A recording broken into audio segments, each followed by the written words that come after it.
안녕하세요. 제가 아주 재미있고 기가 막힌 이야기를 들려드리고 싶어서 이렇게 청취자 여러분들을 찾아오게 되었습니다. 제가 어떤 이야기를 하실지 엄청나게 궁금하시죠?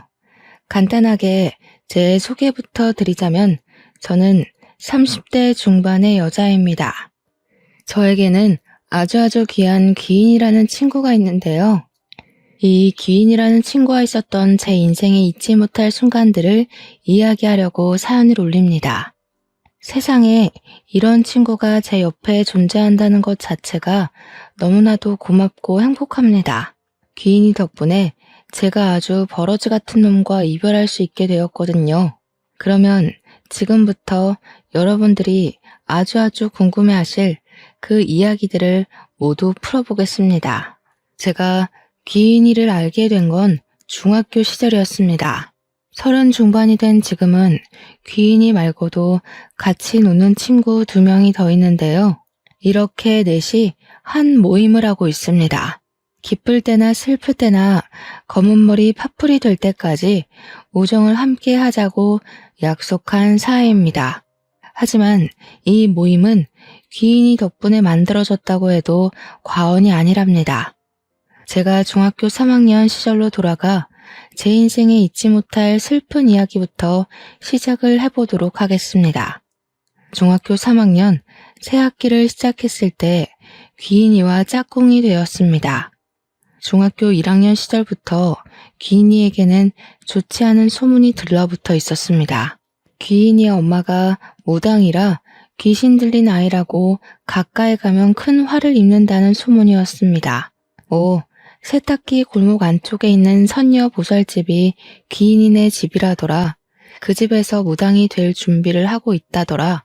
아니다, 선녀 보살이 귀인이라더라 하는 소문 말이죠. 무성한 소문이 중학교 1학년 때부터 따라붙었던 귀인이는 자연스럽게 전교생이 기피하는 왕따가 되었습니다. 귀인이 자체도 공부에 취미가 없는 건지 친구들이랑 어울리는 게 싫은 건지 학교에 도착하면 내내 잠만 자는 아이이기도 했고요. 같은 반인 것도 불편한데 짝꿍까지 되니까 저는 정말 하루하루가 숨막히게 불편했습니다. 귀신 들린 아이가 짝이라는데 싫지 않을 친구가 있을까요? 짝이라지만 며칠 지내보니 서로 말을 섞을 일도 없고 저도 어울리는 친구들이 따로 있었기 때문에 부딪힐 만한 일은 일어나지 않았습니다.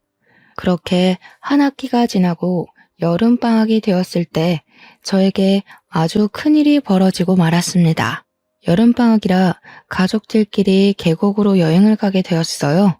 이모네 가족, 우리 가족 할 거 없이 계곡 옆에 텐트를 치고 물놀이도 하고 고기도 구워 먹고 그렇게 하루를 보내기로 했습니다. 그런데 그날 예상치 못하게 밤사이에 비가 엄청나게 오기 시작했고 상류에서부터 물이 대량으로 쏟아지는 바람에 계곡이 범람하게 된 것이었습니다.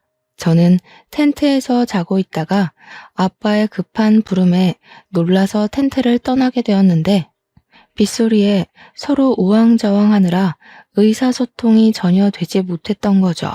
엄마는 제가 텐트에서 자고 있는 줄 알고 텐트를 향해 달려오셨고 그대로 범람한 물에 휩쓸려 사라지게 되었습니다.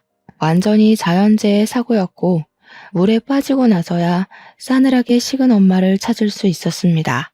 당시 뉴스에도 나오고 큰 사건이라 며칠 동안 신문에도 나오고 했었죠. 저를 구하기 위해 돌아가시게 된 엄마. 제 죄책감은 말로 할 수 없을 정도였습니다.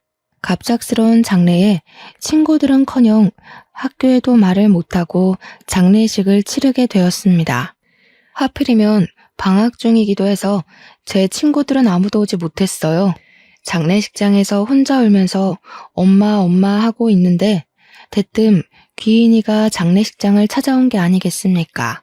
울고 있는 저를 향해 이온 음료 하나를 내밀더니 쭈뼛해하면서 너네 엄마가 너 무사해서 다행이래 이런 말을 하는 겁니다. 순간 소름이 오소소 돋더라고요. 저희 엄마가 돌아가신 걸 친구들도 선생님도 아무도 모르고 있었으니까요. 아무리 뉴스에서 연일 보도가 된다고 해도 누가 죽었는지 어디서 장례식을 치르는지는 나오지 않으니까요. 제가 너무 놀라서 눈물이 뚝 멈추더라고요. 그래서 귀인이를 붙잡고 물어보았습니다. 여기는 어떻게 알고 온 거냐고 물었더니 저한테 너도 나 소름 돋는다고 피할 거 아니니? 하고 되묻더라고요. 피하지 않을 테니까 사실대로 이야기해달라고 했더니 귀인이가 한숨을 푹 쉬면서 이야기를 해주었어요. 꿈에 모르는 아줌마가 나타나서 제 이름을 계속 부르더래요. 듣다 보니 짝꿍 이름인 걸 알아서 제 짝꿍 말하는 거냐고 물어보니까 그 아줌마가 맞는다고 고개를 끄덕이더래요. 그랬더니 말 좀 전해달라고 하면서 자기는 괜찮다고 우리 딸 무사해서 다행이라고 전해달라고 하고는 사라졌다는 겁니다. 다음날 눈 뜨자마자 인근 장례식장에 전화를 돌려서 제 이름을 대니까 딱 이곳에서 알려주더라는 겁니다. 지금 장례를 치르고 있는 중이라고 호시를 말해주더래요. 말을 전해달라고 꿈에 찾아왔는데 그냥 무시하는 건 예의가 아닌 것 같아서 찾아온 거라고 하더라고요. 저는 우리 엄마가 왜 내 꿈에는 나타나지도 않고 네 꿈에 나와서 그랬을까 하면서 막 울었어요. 그랬더니 귀인이가 우는 저를 상당히 곤란해하면서도 어설프게 저를 끌어안고는 토닥토닥 해주더라고요. 그러면서 하는 말이 원래 걱정 많은 귀신은 한이 남는 법인데 자기가 대신 말을 전해줬으니까 좋은 데 가셨을 거라고 하더라고요. 너무 울지 말고 힘내라고 이야기를 하는데 그 어떤 위로보다 저에게 힘이 되는 말이었습니다. 그렇게 단 한 번의 만남으로 귀인이에게 저는 마음을 온통 빼앗겨 버렸어요. 방학이 끝나고 학교에 가게 돼서부터는 혼자 밥 먹고 잠만 자는 귀인이를 깨워서 엄청나게 챙겨주었습니다. 저랑 친했던 애들은 귀인이랑 어울리는 저를 보고 왜 귀인이랑 노냐고 저를 문책하기도 했지만 저는 아무것도 상관하지 않았습니다. 제가 귀인이 뒤를 졸졸 쫓아다니니 자연스럽게 단짝이 되었고 저랑 친했던 친구들이랑은 멀어지게 되더라고요. 뭐 중학생이니까 그럴 수 있지만 귀인이의 속도 모르고 배척부터 하는 친구들에게 실망을 하기도 했습니다. 다행인 건 귀인이랑 제가 같은 고등학교에 진학을 하게 되었다는 것이었어요. 고등학교에 가서는 2명의 친구들이 더 늘게 되었어요. 지금까지도 모임을 하고 있는 친구들입니다. 물론 사람을 대하는데 서툰 귀인이를 대신하여 제 친화력이 한몫한 거긴 하지만 다들 귀인이의 내면을 바라봐 준 듯 했습니다. 그 뒤로 우리 넷은 진짜 단짝이 되었어요. 공부도 같이 하고 노래방도 같이 가고 야자도 같이 땡땡이 치고 떡볶이를 먹으러 가기도 했고요. 나름 편했던 건 귀인이가 무당집 딸이라는 소문이 고등학교에도 자자했기 때문에 일진 친구들도 귀인이가 무서워서 저희는 건드리지 않았습니다. 당시에 저희 학교 일진 애들이 돈도 뺏고 학교 폭력도 일삼는 아주 못된 애들이었거든요. 우리 넷은 학교 생활하면서 단 한 번도 그런 일에 휘말리지 않고 잘 지낼 수 있었죠. 성적도 고만고만했던 저희는 대학교도 다 서울에 있는 4년제 학교에 다니게 되어서 한 달에 한두 번 이상 꼭 만나서 밥을 먹었습니다. 우리 우정 영원하자는 친목 관계는 성인이 되어서도 쭉 유지가 되었죠. 아, 귀인이는 사람이 많은 곳은 불편하고 피곤하다면서 대학교를 진학하지 않았습니다. 실제로 귀인이네 집이 무당집이긴 했어요.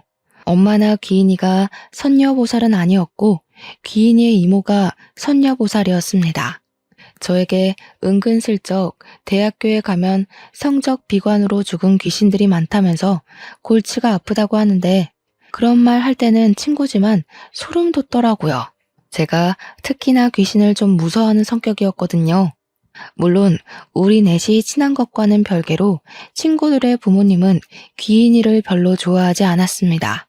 저야 뭐 우리 엄마 장례식장에 귀인이가 찾아왔을 때 아버지도 같이 있었고 우리 엄마가 전해달랬던 말을 듣고 아버지도 오열을 하셨었기 때문에 아버지는 귀인이를 정말 귀한 대접 받아야 하는 사람이라며 참 좋아하시긴 했지만 다른 친구들네 부모님은 아니었어요. 무당집 애라고 온 동네에 소문이 자자한 친구인데 고등학교 때 친했으면 그걸로 끝이지 뭘 대학까지 가서 만나나 이런 소리를 하셨죠. 친구였던 민지와 은영이는 그런 부모님이 고리타분하다고 했지만 귀인이를 별 대수롭지 않게 그러실 수 있지 하고 넘어가더라고요. 두 번째 사연은 민지가 대학교 MT를 가기로 한 날 벌어졌습니다. 민지가 대학교에서 MT를 가기로 한 날 아침 일찍 준비를 하고 있는데 대뜸 귀인이가 찾아왔더래요. 집에 들어서자마자 민지한테 너 MT 가지마 하더래요. 민지도 당황하고 준비를 돕던 민지네 어머님도 너무 당황해서 아침부터 왜 저러냐고 막 그러셨대요. 민지는 지금 나가야 아슬아슬하게 도착할 거라며 귀인이 보고 빨리 집에 가라고 이야기를 했는데 민지네 어머님은 순간 찝찝하셨대요. 귀인이가 계속 무섭게 쳐다보면서 저 MT 가지마. 지금 가면 안 돼. 이러면서 못 나가게 현관문을 막고 있었다니 얼마나 놀라셨겠어요. 거기다가 귀인이가 무당집 딸이라는 소문이 무성했으니까 민지네 어머님도 결국에는 민지를 말리게 된 거죠. 너 MT 가지 말라고. 갑자기 어머님이 말리기 시작하니까 민지는 발만 동동 굴렀다고 하더라고요. MT 가면 밤새 술 먹고 놀 생각에 신이 잔뜩 나 있는데 아침부터 이게 무슨 일인가 싶어서 막 애원을 했대요. 민지는 귀인이한테 도대체 자기한테 왜 그러느냐며 실랑이를 벌인 거죠. 그랬더니 귀인이가 대뜸 민지네 어머님한테 아줌마 운전할 줄 아세요? 하고 물어보더래요. 귀인이 표정이 살벌하기도 하고 영 찜찜한 애라고 생각이 들었는지 완전 쫄아서 할 줄 안다고 대답하셨대요. 그러니까 귀인이가 애가 정 가고 싶다고 하니까 2시간 뒤에 아줌마 차 타고 같이 가죠. 집까지만 태워주세요. 했대요. 그러니까 민지네 어머님이 말릴 수도 없고 싫다고도 못하는 우왕좌왕하는 사이에 민지 휴대폰에 연락이 막 쏟아지더랍니다. 학교 친구들이 너 왜 안 오냐, 지금 출발해야 된다 하면서 언제 오냐고 물어보더라고요. 민지가 이미 늦었다는 생각이 동기들에게 피해를 줄 수 없어서 일이 생겨서 좀 늦을 것 같으니까 먼저 출발하라고 했다고 하더군요. 버스를 타던 엄마가 데려다 주던 늦게라도 가기만 하면 된다는 생각에 학교에서 빌린 관광버스를 먼저 보낸 거죠. 그러면서 귀인이에게 화가 너무 나서 으르렁거렸대요. 무슨 일인지는 모르겠지만 딱 2시간만 있다가 나가겠다고. 2시간이 뭐가 중요한지 모르겠지만 별일 아니면 화 많이 낼 거라고 엄포를 놓고요. 그렇게 불편하게 거실에 셋이 나란히 앉아서 시간이 가기만 기다렸대요. 민지 말로는 그때의 공기가 얼마나 불편했는지 밥을 안 먹어도 체하는 기분이었다고 했습니다. 그렇게 2시간이 채 안 된 시점에 귀인이가 대뜸 리모컨을 찾더니 뉴스 채널을 틀더랍니다. 민지네 어머님은 기가 막혀서 아무 말도 못하고 귀인이를 쳐다보고 민지도 어이가 없어서 가만히 있었대요. 그런데 그 순간 고속도로에서 15중 추돌 사고가 났다면서 긴급 속보가 막 뜨더랍니다.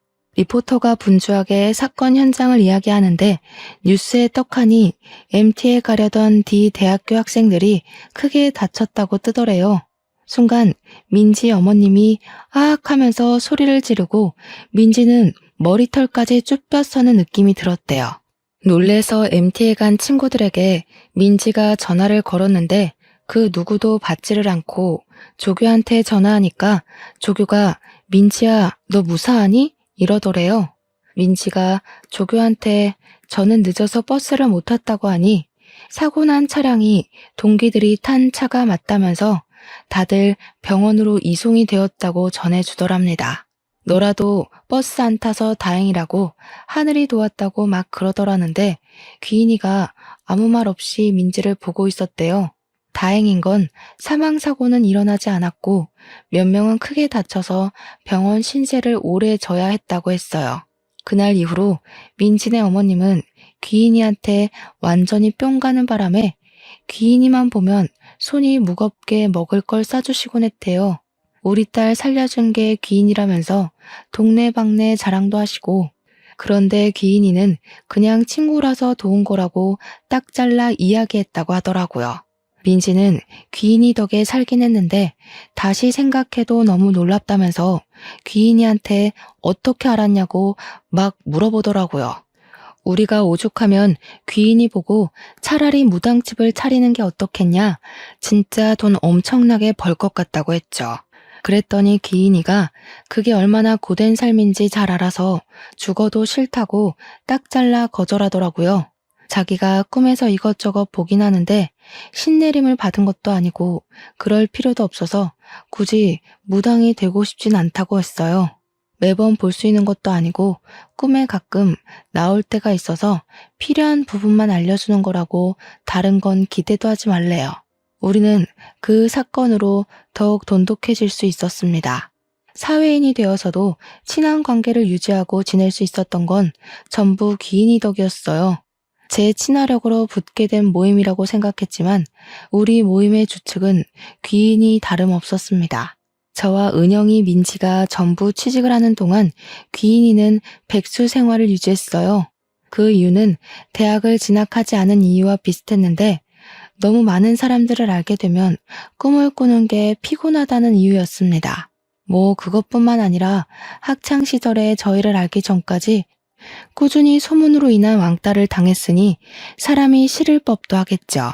그렇게 우리의 나이가 30이 넘어가고 민지와 은영이는 결혼을 하게 되었습니다. 웃긴 건 민진의 어머님이 민지가 예비 신랑을 소개해주는 자리에 귀인이를 불렀다는 겁니다. 귀인이 입에서 너무 잘 어울리는 한 쌍이네요 라는 말이 나올 때까지 귀인이만 쳐다봤다고 하시던데 제가 그 말을 듣고 얼마나 웃었는지 몰라요. 귀인이 말이 진짜였는지 민지는 결혼을 한 이후에 일이 술술 잘 풀리기 시작했고 민진의 어머님은 귀인이를 정말 떠받들여 주었답니다. 정작 귀인이는 비혼주의자라면서 결혼을 절대 하지 않을 거라고 이야기했고 저는 남자친구조차 없었습니다. 친구들이 결혼할 때 부케도 제가 받았는데 남자친구조차 없으니까 슬슬 걱정이 되더라고요. 그래서 귀인이를 붙잡고 내가 뭐가 문제냐, 나는 왜 남자친구가 없냐 물어봤더니 귀인이가 귀를 후벼 파는 겁니다. 그러면서 다 때가 되면 나타나는 거니까 잠자코 기다리라고 하는데 너무나도 불안한 거예요. 은근슬쩍 내 나이 80 먹어야 남자가 나타나는 거 아니야? 하는데 귀인이가 그냥 웃더라고요. 헐, 진짜 소름 돋았잖아요. 나이 80까지 독수 공방해야 된다는 소리로 들려서 소개팅을 해야겠다고 결심했죠. 제가 회사 생활하면서 가장 힘들었던 게 뭔지 아세요? 업무도 상사의 잔소리도 출퇴근길도 아닌 바로 동기였습니다. 저와 같은 시기에 입사한 입사 동기였는데 나이는 저보다 2살 많은 언니였어요. 같이 입사한 반면 저는 프로젝트를 2개나 성공적으로 마무리한 덕분에 진급이 언니보다 빨랐거든요. 회사 언니는 그런 저를 무척이나 시기 질투했었습니다. 제가 성격이 모난 데 없이 활발하고 서글서글한 성격인데 회사 언니는 별명이 툴툴이었어요. 뭐만 하면 툴툴거리고 동기들을 까내리고 상사에게도 눈을 치켜뜨고 사회생활 할 줄 모르는 전형적인 부류였습니다. 그러니 윗선에서도 예쁘게 보질 않고 자꾸만 승진을 누락시키게 되는 거였죠. 저랑 별로 친한 언니는 아니었지만 자리도 가깝고 입사 동기인지라 주변에서 이것저것 많이 묶어서 일을 시키긴 했어요. 근데 일을 할수록 이 언니가 정말 별로더라고요. 저를 고깝게 보는 눈빛도 좀 그랬고요. 거기다가 분위기를 얼마나 갑분싸로 만드는지 유머를 유머로 소비하지 못하는 그런 부류 있잖아요. 딱 회사 언니에게 어울리는 말이었죠. 농담을 해도 어찌나 뼈가 살벌하게 있는지 주변에서 아무도 웃지 못하게 만드는 사람이었습니다. 지 잘난 거 하나 없는데 지 잘난 맛에 살아서 사람들 무시하고 깔보고 그런 유형이요. 그러니까 자연스럽게 회사 사람들도 언니를 피하는데 자기만 모르고 자꾸 둘러붙는 눈치도 없는 사람이었습니다. 회사 과장님이 명품백을 들고 온 날 대놓고 이거 짭이죠? 하는데 그 주둥이를 정말 꿰매고 싶은 심정이었죠. 그런 언니가 저에게 소개팅 제안을 해온 겁니다. 처음에는 당연히 거절부터 했습니다. 그냥 저 한번 엿먹으려고 그런가 싶어서 죽어도 싫다고 했어요. 그런 거 있잖아요. 소개팅을 했는데 대머리가 나왔다. 팔이 한쪽 없더라 하는 이야기요. 딱 제 이야기가 될 것 같아서 웃는 낯으로 거절을 했는데 이 언니가 며칠을 붙잡고 이야기를 하는 거예요. 너무너무 괜찮은 사람인데 한 번만 만나보라고요. 그래서 저도 똑같이 말했어요. 너무너무 괜찮은 사람이면 대리님이 만나지 왜 절 소개해 주냐고요. 그러니까 저한테 자긴 남자친구가 있다면서 회사에서 유일하게 친한 동생이니까 소개해 주는 거래요. 누가 누구랑 친하다는 건지 하하. 그러더니 저한테는 상의도 없이 제 휴대폰 번호를 넘겼더라고요. 이미 휴대폰 번호까지 넘어간 거 한번 딱 만나고 거절해야겠다 싶어서 알겠다고 했습니다. 어차피 만남을 이어가는 건 서로의 몫이지 언니가 참견할 만한 건 아니니까요. 약속을 잡고 만났는데 아니 정말 예상 밖으로 너무 멀끔하고 괜찮은 사람이 앉아있는 게 아니겠어요? 무슨 생긴 게 한쪽 쌍꺼풀만 있고 가마도 쌍가마라서 미신을 믿는 저에게는 좀 걸리는 부분이긴 했지만 너무너무 괜찮은 사람이었습니다. 배려심도 좋고 말도 유머 있게 하는데 생긴 것까지 진하게 생겨서 호감형 얼굴이고 키까지 컸어요. 더군다나 대기업에 다닌다고 하니까 두 번 볼 것도 없는 최고의 신랑감으로 느껴진 거죠. 그때는 살짝 의문이 들긴 했습니다. 회사 언니는 왜 이런 로또를 저에게 소개해 준 걸까 하는 의심이죠. 하지만 그것도 잠깐. 결국 동기 언니에게 고맙다고 인사를 할 정도로 괜찮은 사람이라는 걸 알고 나서부터는 저는 그 남자에게 푹 빠지게 되었습니다. 한 번 만남이 두 번이 되고 두 번이 다섯 번이 되고 그렇게 시간이 갈수록 이 남자는 저와 천생연분이라는 생각이 들었습니다. 그래서 셀 수 없이 만남을 지속했을 무렵 저는 그 남자와 연애를 하기 시작했어요. 데이트를 할 때마다 조수석 차 문을 열어주고 안전벨트를 매주는 그런 세심한 남자였죠. 제가 지나가는 말로 와 귤이 나올 때가 됐네. 벌써 귤 먹고 싶다 하니까 집으로 귤을 박스로 배송해주는 그런 남자였어요. 보석이나 가방같이 큰 걸 챙겨주진 않아도 일상에서 소소하게 제가 한 말을 기억했다가 하나하나 챙겨주는 남자요. 가랑비에 젖는다는 말처럼 저는 그에게 푹 빠져버렸고 이 남자 없는 일상은 생각할 수조차 없게 되었습니다.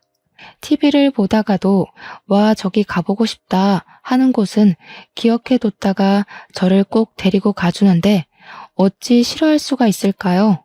거기다가 취미생활도 완전 잘 맞는 거예요. 제가 은근히 몸치라서 운동 종류를 정말 싫어하거든요. 그런데 이 남자도 운동을 싫어한다고 하더라고요. 물론 그런 것 치고는 군살도 없고 매끈한 몸매이긴 했지만 영화관이라든지 전시회를 간다든지 제가 좋아하는 취미들을 일일이 챙겨주었어요. 당연히 연애하는 기간이 길어지면서 제 친구들에게도 자연스럽게 소개를 시켜주게 되었습니다. 결혼한 두 은영이, 민지, 그리고 귀인이까지 해서 5명이서 만났는데 제 길을 살려준다고 계산도 다 하고 친구들 하나하나 너무 잘 챙겨주었어요. 말도 잘 통하고 분위기도 잘 이끌어가는데 일부러 제 길을 더 살려주고 싶어서 하는 행동들이 있지 않겠어요? 저 대신 심부름을 대신해준다던가 제가 뭘 흘리면 나서서 치워준다거나 하는 모습이요. 결혼한 친구들은 세상에 저렇게 다정한 사람이 또 어디 있겠냐면서 저에게 빨리 결혼하라고 하더라고요. 평생 공주 대접 받고 살 수 있겠다 하면서 부럽다고 하는데 정작 귀인이는 아무 말도 안 하고 있었습니다. 오히려 결혼은 다 때가 되면 하는 거 아니겠냐고 제 남자친구를 보는 둥 마는 둥 시큰둥하게 구는데 괜히 좀 그렇더라고요. 제가 나서서 남자친구한테 궁금한 거 없냐고 물어보라고 하니까 은영이가 짓궂게 연봉 얼마 받아요?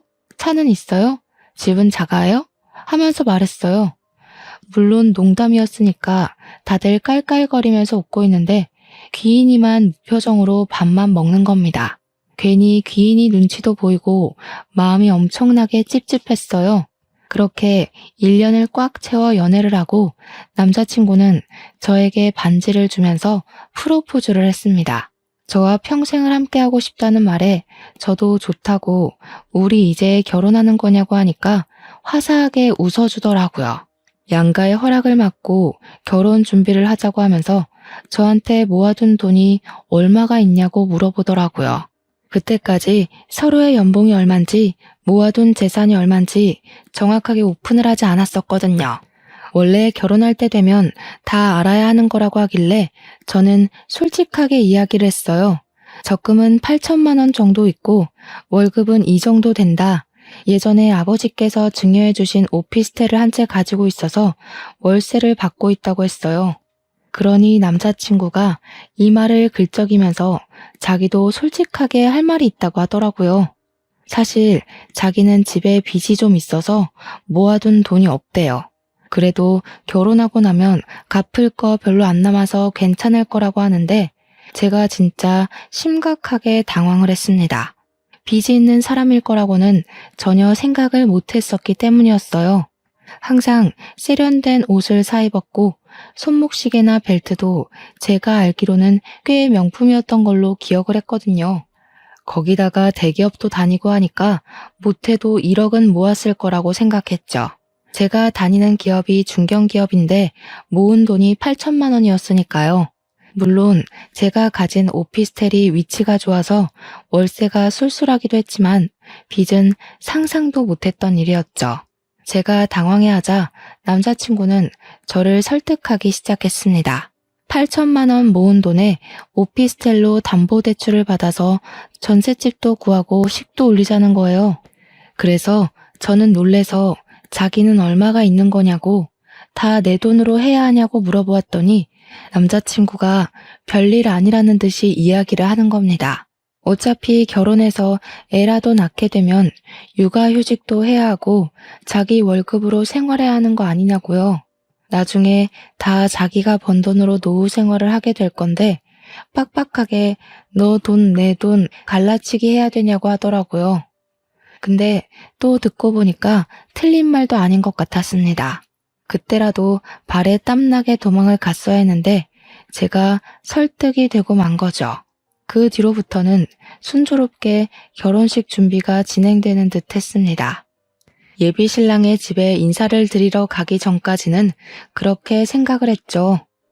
저를 딱 보자마자 거두절미하고 이야기를 하시겠다 하면서 저한테 얼마를 버냐고 물어보시더라고요.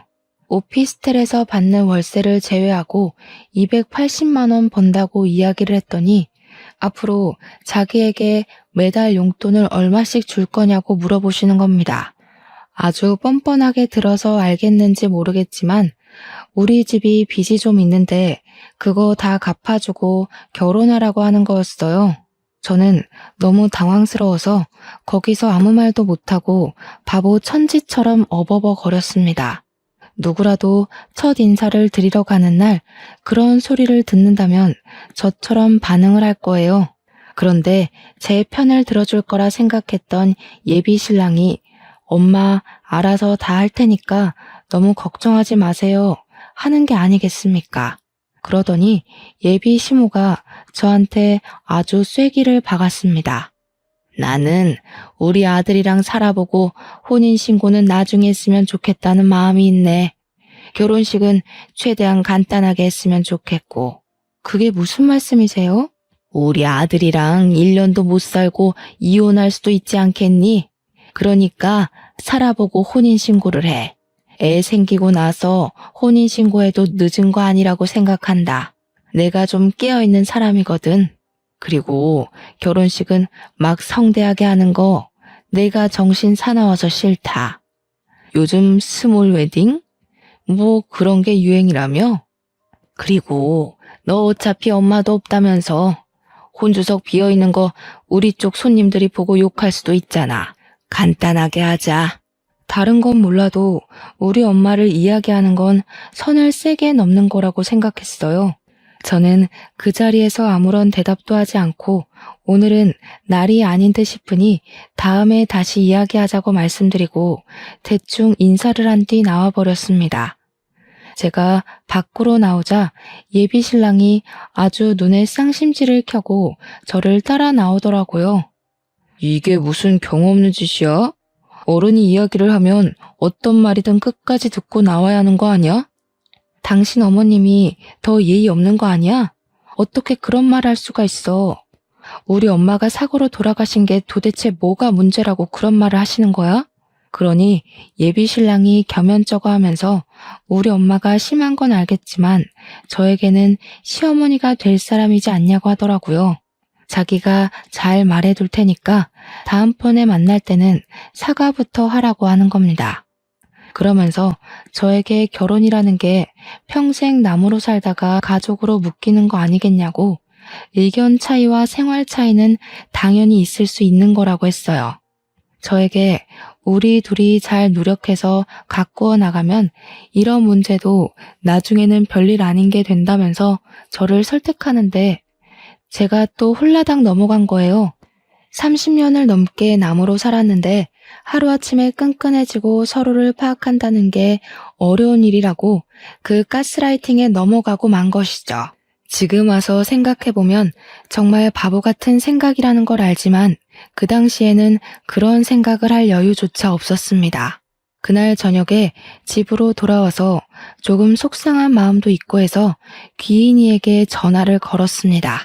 오늘 인사를 드리러 갔는데 이런 일이 있었다 하면서 이야기를 하면서 결론은 예비 신랑이 잘 다독여줘서 마음을 풀었다고 넋두리를 했어요.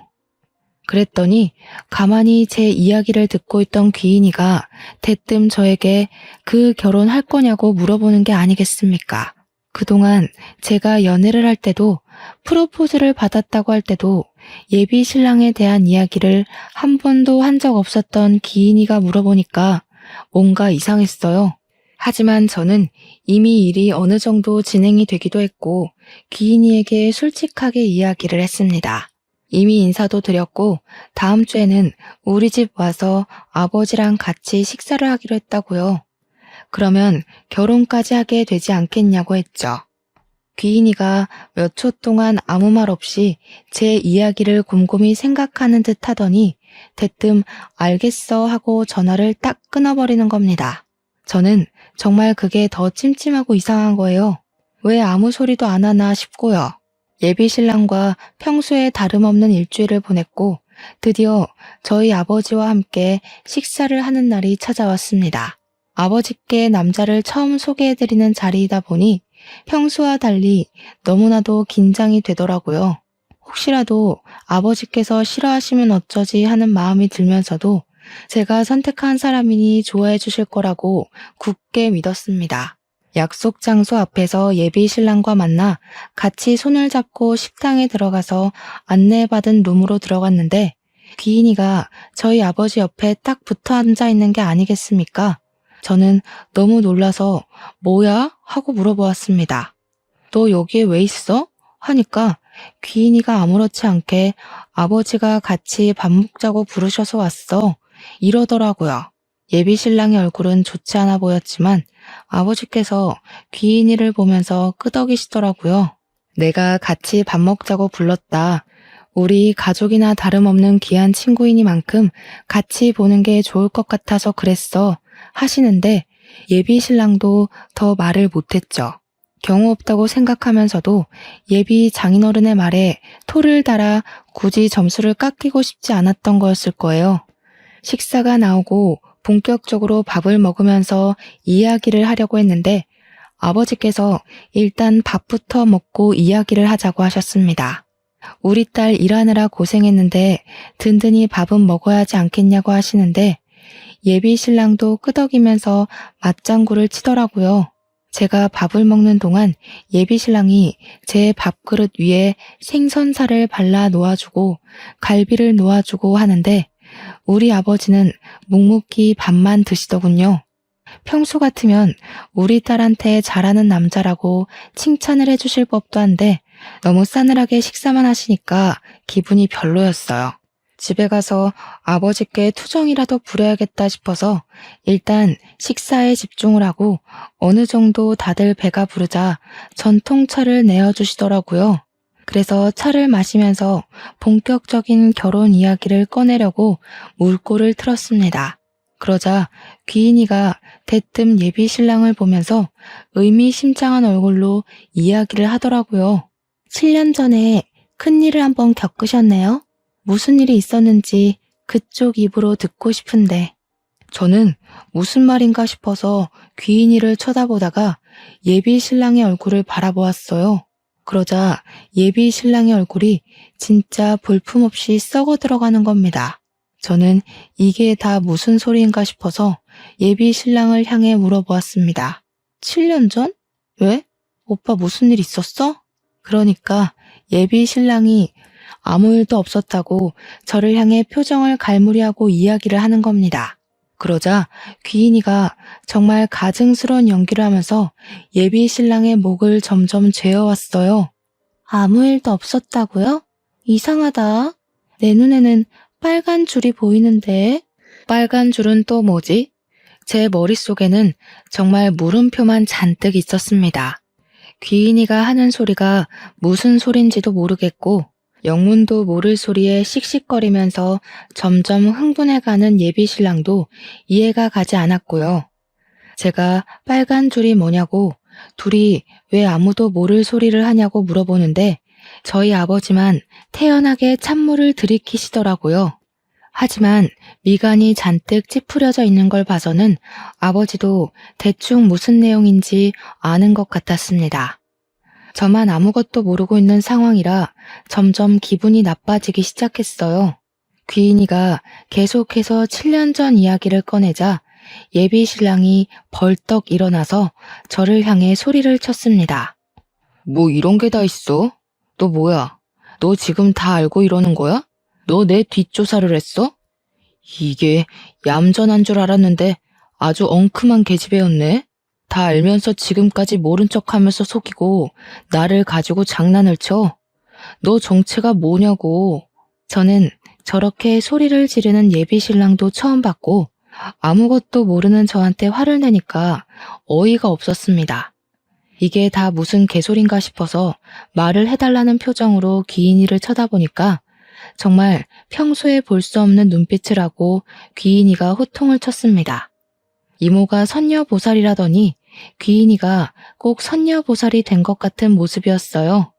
어디 앞길 창창한 애들을 꼬셔다가 죄다 폐인을 만들어 놔? 네가 그러고도 사람이야? 네 뒤에 들러붙은 원통한 귀가 한두 개인 줄 알아? 그러자 예비 신랑이 시퍼렇게 질린 얼굴을 하더니 욕설을 내뱉고 황급히 자리를 박차고 나가는 게 아니겠습니까? 귀인이 말로 짐작해보건대 예비 신랑이 과거 단단히 사고를 쳤다는 걸 알 수 있었죠. 뒤따라서 나가려고 일어났는데 아버지께서 묵직한 소리로 앉으라고 하시더라고요. 그러더니 저에게 웬 서류 봉투 하나를 툭 던지시는 겁니다. 이게 뭔데 하면서 봉투를 열어보니 인적 사항 같은 거랑 막 글자가 엄청 많이 있더라고요. 하나하나 정독을 하고 저는 정말 까무러치는 줄 알았습니다. 알고 보니 예비 신랑이 전과 18범 사기꾼이었던 겁니다. 사기도 진짜 다양하게 쳤는데 대부분이 여자의 등골을 빼먹은 혼인 빙자 사기였고 중간에 도박건도 몇 건 껴있더라고요. 이게 다 뭐냐고 하니까 아버지께서 그제야 안도의 한숨을 뱉으시면서 귀인이 아니었으면 큰일 날 뻔했다고 하시는 겁니다. 귀인이는 자기가 일주일 사이에 대충 알아본 것만 그 정도라면서 파면 더 나올지 어떻게 아냐고 하더라고요. 그러면서 꿈에 저희 엄마가 10몇 년 만에 나와서 알려주셨다고 했어요. 제 결혼을 꼭 말려달라고요. 제 손이 벌벌 떨리기 시작하더라고요. 뒷장에 빨간 줄에 관한 이야기가 적혀 있었거든요. 7년 전에 상해치사 사건을 하나 일으켰다는 거였는데 그게 글쎄 전부인이라고 나오는 게 아니겠습니까? 흥신소를 이용한 건지 결혼식 사진이 떡하니 붙어 있더라고요. 돌싱이었던 것도 어이가 없는데 전부인 상해치사 사건이라니. 알고 보니 전부인과 싸우다가 밀쳤는데 장식장이 넘어지면서 머리를 크게 다쳤다는 거였어요. 혼수 상태로 2년 동안 있다가 호흡 정지가 와서 죽었다고. 그래서 상해치사로 교도소에 3년을 수감되어 있었대요. 깜빵에서 출소하자마자 거의 저를 만난 거나 다름없었던 거죠. 결혼식 사진조차 현실감이 없어서 빤히 바라보고 있는데 더욱 소름이 돋았던 건 그 사진에 회사 언니가 떡하니 찍혀 있었던 겁니다. 친인척들끼리 찍은 사진인 것 마냥 한복을 입은 사람들이 꽤 있었는데 그 사이에 떡하니 있더라고요. 제가 너무 충격을 받아 하니까 아버지도 귀인이도 아무 말 없이 저만 빤히 쳐다보고 있었습니다. 어쩐지 결혼 준비를 시작하면서 영 이상하더라고. 갑자기 빚이 있네 하면서 내 돈 가지고 하자고 할 때부터 알아봤어야 했는데 그게 다 사기치려고 했다는 거지? 그런 것 같더라. 한두 번 이런 식으로 등쳐먹은 게 아니라 여러 번 있었더라고. 혼인신고까지 한 사람은 죽은 전부인이 끝이긴 한데 다른 사람들한테는 혼인신고를 미루자고 하면서 돈만 야금야금 빼갔더라고. 거기다가 대기업 다닌다는 것도 전부 거짓말이었어. 어디 용역업체에서 일하고 있다고 하더라. 저는 정신이 너무 없어서 오늘은 이만 쉬어야겠다고 하고 집으로 돌아왔어요. 회사에는 급하게 병가를 내고 어떻게 이별을 말해야 안전하게 헤어질 수 있을까 고민을 하고 있었습니다. 그런데 다음날 오후에 아무렇지 않게 그놈에게 연락이 와서는 만나자고 하더라고요. 고민했지만 사람이 많은 카페에서 만나기로 약속을 하고 나갔습니다. 그런데 저한테 뭐라고 하는 줄 아세요? 저보고 귀인이랑 연락을 끊고 사과를 하면 받아주겠대요. 저도 순간 울컥해서 말이 곱게 안 나오더라고요. 미친놈이냐고 막 쏘아붙였습니다. 미친놈 아냐? 너 내 회사 동기인 그 언니랑 친척지간이니? 일부러 나 사기당하라고 그 사람 소개해줬다는 거 아니야 지금. 그럼 너 결혼했던 것도 전부 나한테 숨긴 게 맞는다는 거지? 그러니까 그놈이 무척이나 당황해하면서 친척은 맞고 사기를 치려고 했던 게 아니라 진심으로 소개받고 싶어서 그런 거다 하면서 변명을 하더라고요. 오해가 있다면서 결혼을 하긴 했지만 그게 하려고 한 게 아니라 이러면서 앞뒤가 안 맞는 말을 하길래 오해는 무슨 오해냐고 결혼식 사진 다 봤다고 했어요. 아무리 사고라고 하지만 전부인을 식물인간으로 만들었다며? 사고 2년 뒤에 사망까지 했다며. 그러니까 자기는 다 죗값 치르고 왔고 문제될 게 없다고 하더라고요. 그게 무슨 자랑도 아니고 진짜 어이가 없어서 어떻게 이걸 속이고 저랑 결혼을 하려고 했는지 너무 소름이 돋았어요. 그래서 너네 엄마가 혼인신고 바로 하지 말라고 한 거구나? 애가 생기면 하라는 게 빼도 박도 못하는 시기가 됐을 때 혼인신고를 시키려고 한 거였어. 내가 모은 돈에 오피스텔까지 헤쳐먹고 버리려고 한 거야? 그러니까 그제야 욕을 나지막히 내뱉으면서 고개를 돌리더군요. 아니 왜 욕지랄이야. 누구는 욕 못해서 안 하는 줄 알아? 이 후레 자식이야? 야, 보는 눈이 많아서 내가 여기까지만 하는 줄 알아. 너 진짜 운 좋은 줄 알아. 내가 봐주는 거야. 알겠어? 무섭게 내뱉고는 카페를 나가버리더라고요. 저는 놀라기도 했고 소름이 돋기도 했고 바로 그놈의 연락처를 차단시켜버렸습니다. 다행히도 식장이며 뭐며 예약한 게 하나도 없어서 처리할 것도 위약금 물어야 할 것도 없었다는 거죠. 그날 저녁에 제가 차단을 한 걸 알았는지 다른 번호로 그동안 저한테 쓴 돈이 얼마라면서 돈을 보내라고 연락이 왔더라고요. 그래서 깔끔하게 무시해주고는 다른 번호도 차단해버렸습니다. 다음날 회사에 출근을 하니 동기 언니가 저를 쓱 쳐다보는데 안절부절 난리가 났더라고요. 아마 그 사기꾼에게 모든 이야기를 전해드린 게 아닌가 싶었습니다. 저는 일부러 탕비실에서 잠깐 이야기 좀 하자고 언니를 불렀고 사람들이 꽤 있는 탕비실에서 큰 소리로 이야기를 했습니다. 물론 말만 한 건 아니고요. 들어오자마자 손에 쥐고 있던 커피를 그 언니에게 확 부어버리고 소리를 쳤죠. 주위에 있던 회사 사람들이 전부 구경하듯이 몰려들었고 언니는 아무 말도 못하고 부들부들 떨고 있었어요. 언니, 아무리 제가 밉고 싫어도 그렇지 어떻게 사기꾼을 저한테 소개해 줄 수가 있어요? 동기라고 챙겨주는 건 줄 알았더니 언니네 집안에 정가 18범 사기꾼을 저한테 붙여요? 거기다가 전 부인을 상해치사로 골로 보내서 교도소까지 갔다 온 살인범을요? 그러니까 주위에서 어머, 그게 무슨 소리야? 와, 대리님 무서운 사람이네. 그렇게 안 봤는데 하면서 난리가 난 겁니다. 언니는 울고불고 자기가 잘못했다고 비는데 이게 잘못했다고 말로 해서 될 일이겠어요? 저는 당연히 상사에게 보고를 했습니다. 주변 사람들 모두가 언니에게 손가락질을 하고 소문도 회사에 번지고 번졌으니 회사에서도 골칫덩어리가 된 거죠. 그동안 별로 좋지 않았던 회사 내 태도를 문제 삼아 결국 언니는 퇴사 처리가 되고 말았습니다. 물론 일주일을 못 버티고 사표를 냈을지도 모르겠네요. 그 뒤로 저는 여전히 귀인이를 은인으로 모시면서 잘 지내고 있습니다. 우리 아버지는 저보다 더 귀인이를 챙기면서 지내고 계시고요. 둘이 저 빼놓고 소주 마시러 다니고 있더라고요. 참나. 그래도 귀인이 덕에 고마운 일이 많아서 저는 너무 감사할 따름입니다. 귀인이가 저한테 슬쩍 다 때가 있으니까 조용히 기다리라고 삶이 흘러가는 대로 살면 좋은 인연이 나타날 거라고 하더라고요. 언제 만날지 모를 그 인연을 기다리면서 저는 오늘의 삶을 충실하게 살고 있답니다. 이런 저의 사연 어떠셨나요? 긴 사연 들어주신 여러분 감사합니다.